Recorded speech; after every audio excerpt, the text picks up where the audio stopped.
അങ്ങനെ നമ്മുടെ ഷാനവാസ് ടോപ്പ് 3 ആയിരിക്കുകയാണ്. ഇപ്പൊ അദ്ദേഹമാണ് പുറത്തായത്. ടോപ്പ് 3 ഷാനവാസ് ആയിരിക്കുന്നു. അനീഷും അനുമോളുമാണ് ഇപ്പോ ബിഗ് ബോസ് വീടിനകത്ത് നിൽക്കുന്നത്. ടോപ്പ് 2 അവരാണ്.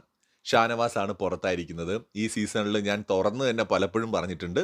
എനിക്ക് വളരെ പേഴ്സണലി ഇഷ്ടമുള്ള ഒരു കണ്ടസ്റ്റന്റ് ആയിരുന്നു അദ്ദേഹം.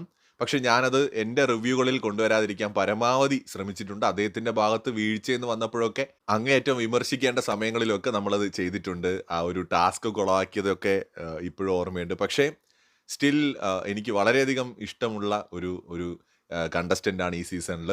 അത് മാത്രമല്ല എനിക്ക് തോന്നുന്നു മിനി സ്ക്രീനിലെ ഒരു സൂപ്പർ ഹീറോ തന്നെയാണ് ഷാനവാസ്. ഒരു സംശയം അതിനകത്തില്ല. അത്രയും ഭയങ്കരമായ സ്ക്രീൻ പ്രസൻസ് ഒക്കെ ഉള്ള ഒരു ഒരു ഒരു ടോപ്പ് 2 എത്തേണ്ട കണ്ടസ്റ്റന്റ് തന്നെയായിരുന്നു അദ്ദേഹം. പക്ഷേ ഈ ഒരു ഗെയിം അങ്ങനെയാണ്. എവിടെയെങ്കിലും ഒന്ന് പാളിപ്പോയാൽ മതി, കയ്യിൽ നിന്ന് പോവും. പക്ഷെ ഒരിക്കലും ബിഗ് ബോസിന്റെ പ്രേക്ഷകർ മറക്കാൻ ഇടയില്ലാത്ത ഒരു കണ്ടസ്റ്റന്റ് ആയിരിക്കും. എന്നും നമ്മുടെ മനസ്സിൽ ഷാനവാസ് ഉണ്ടാവും. തീർച്ചയായും ടോപ്പ് 3 ഒരാളാവാൻ അദ്ദേഹം 100% അർഹനായിരുന്നു. അതുപോലെ തന്നെ സംഭവിക്കുകയും ചെയ്തു.